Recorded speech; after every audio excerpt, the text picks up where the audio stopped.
Welcome to another video guys. आज मैं एक और स्टोरी को ट्रांसलेट करने जा रहा हूं और हमेशा की तरह मैं इसे हिंदी में ट्रांसलेट करूंगा। इस वीडियो में मैं आपको वर्ड बाय वर्ड मीनिंग के बारे में बताऊंगा और साथ में ग्रामर के पार्ट को भी कवर करूंगा। तो आपसे गुजारिश है कि इस वीडियो को लास्ट तक ज़रूर देखेगा ताकि आप इसको अच्छे तरीके से समझ सकें। तो वीडियो शुरू करते हैं। वीडियो का जो टाइटल है वो है रिवेंज। रिवेंज का मतलब होता है बदला। तो ये था हमारा टाइटल। इसको मजीद पढ़ते हैं। Once a fox destroyed one of the unripe pumpkins in a farm. Once एक दफा या एक बार, अ फोक्स एक लोमड़ी ने, डिस्ट्रॉयड, डिस्ट्रॉय का मतलब होता है तबाह कर देना या बर्बाद कर देना। तो यहाँ पे सेकंड फॉर्म का प्रयोग किया गया है। ये हमारा पास्ट इंडेफिनिट का अफर्मेटिव वाक्य है। तो एक लोमड़ी ने बर्बाद कर दिया one of the unripe pumpkins. Unripe का मतलब होता है बिना पके। पम्पकिन कहते हैं कद्दुओं को।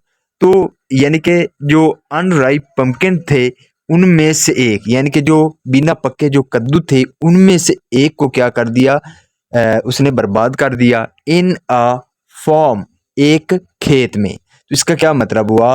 Once a fox destroyed one of the unripe pumpkins in a form.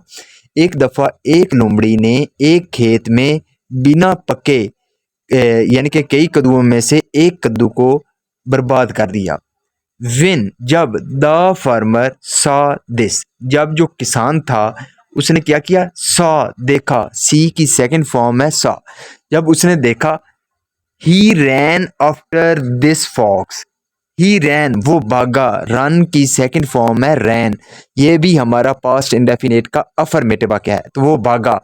After, after का सेंस होता है के पीछे। तो वो उस लोमड़ी के पीछे भागा and was able to get hold of his long tail. और वो वॉज एबल, वो सक्षम हुआ, टू गेट होल्ड, पकड़ने में, ऑफ हिज लॉन्ग टेल। यहाँ पे जो हिज है ये उस लोमड़ी के लिए है कि जो लोमड़ी की टेल थी, टेल कहते हैं पूंछ को, तो उसकी पूंछ पकड़ने में सफल हुआ। तो इसका क्या मतलब हुआ? जब किसान ने देखा लोमड़ी को, he ran after this fox and was able to get hold of his long tail.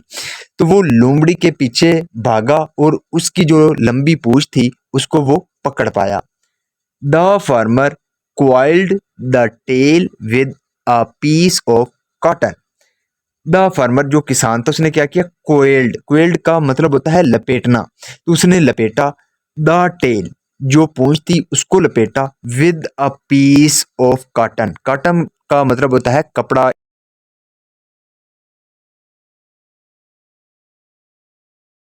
तो उसने कपड़े के एक टुकड़े में, पीस कहते हैं टुकड़े को, तो जो कपड़े का टुकड़ा था उसमें उसने जो लोमड़ी थी उसकी जो पूंछ थी उसको लपेटा। Dipped it in kerosene oil and lit fire on it. Dipped, dip का मतलब होता है डबोना, और उसने उसको डबोया। यहाँ पे इट जो है ये पूंछ के लिए लगा है, टेल के लिए, और उसने उस पूंछ को डबोया इन केरोसिन ऑयल। केरोसिन ऑयल कहते हैं मिट्टी के तेल को। तो मिट्टी के तेल में उसने उसकी पूंछ को डबोया and lit fire on it, और लिट फायर, उसने आग लगा दी, ऑन इट यानी कि उस पूंछ पर आग लगा दी। इसका क्या मतलब है? यहाँ से दोबारा समझते हैं कि the farmer coiled the tail with the piece of cotton, कि जो किसान था उसने जो कपड़े का टुकड़ा था उसमें उसने लपेटा उसकी पूंछ को, and dipped it in kerosene oil, और उसने जो मिट्टी का तेल था उसमें उस पूंछ को डुबो दिया, and lit fire on it, और उस पर आग लगा दी। When the fox saw the flames on his tail. When, जब, द फोक, जो लोमड़ी थी, सा, उसने देखा, द फ्लेम्स, फ्लेम कहते हैं शोले को, तो जो शोले थे उनको देखा, ऑन हिज टेल, अपनी पूंछ पर। तो जब जो लोमड़ी थी उसने जो शोले थे आग के वो अपनी पूंछ पर देखे, he ran towards the farmer's wheat field. He ran, वो भागी, टू वर्ड्स, टू वर्ड का मतलब होता है की ओर, तो वो भागी किसकी तरफ? द फार्मर्स व्हीट, यहाँ पे फार्मर के बाद अपॉस्ट्रोफी एस का प्रयोग किया गया है। इसका मतलब होता है का के की।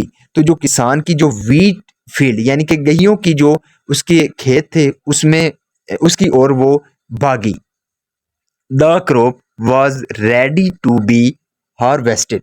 द क्रॉप जो फसल थी वॉज रेडी वो तैयार थी टू बी हार्वेस्टेड। हार्वेस्ट का मतलब होता है कटाई करना। तो यहाँ पे थर्ड फॉर्म है, ये हमारा वाज है। तो यहाँ पे वाज के साथ जब वर्ब की थर्ड फॉर्म लगती है तो वो हमारा पैसिव वॉइस कहलाता है। किसका? पास्ट इंडेफिनिट का।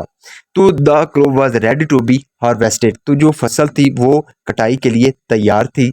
The fox set it on fire with his burning tail. The fox जो लोमड़ी थी, सेट उसने लगाया, इट यानी कि उस फसल के लिए, यहाँ पे जो इट है ये क्रॉप यानी फसल के लिए लगा है। तो जो फोक्स थी उसने क्या किया? सेट इट ऑन फायर, उसने उस पर आग लगा दी। With his burning tail, burning का मतलब होता है जलती हुई। तो अपनी जो जलती हुई पूंछ थी उसके साथ उसने उस गइयों के खेत में आग लगा दी।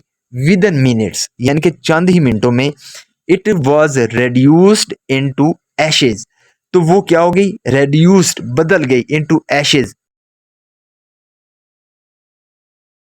तो वो खाक में बदल गई।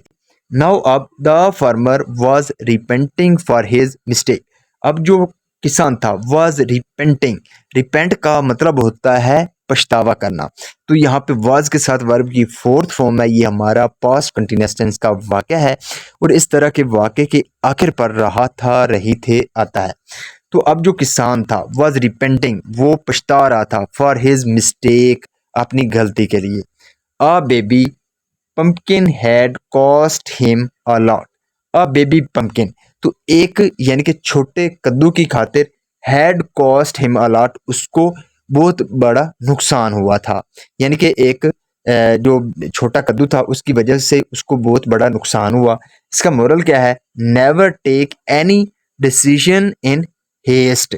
नेवर, कभी नहीं, टेक लेना चाहिए, एनी डिसीजन कोई भी फैसला या कोई भी निर्णय, इन हेस्ट जल्दबाजी में, यानी कि जल्दबाजी में कोई भी निर्णय नहीं लेना चाहिए। So this is the video guys. अगर आपको ये वीडियो अच्छी लगी हो तो इस वीडियो को लाइक कर दें, चैनल को सब्सक्राइब कर दें ताकि इसी तरह की आने वाली वीडियो आप तक पहुंचती रहे। Have a nice day, good bye.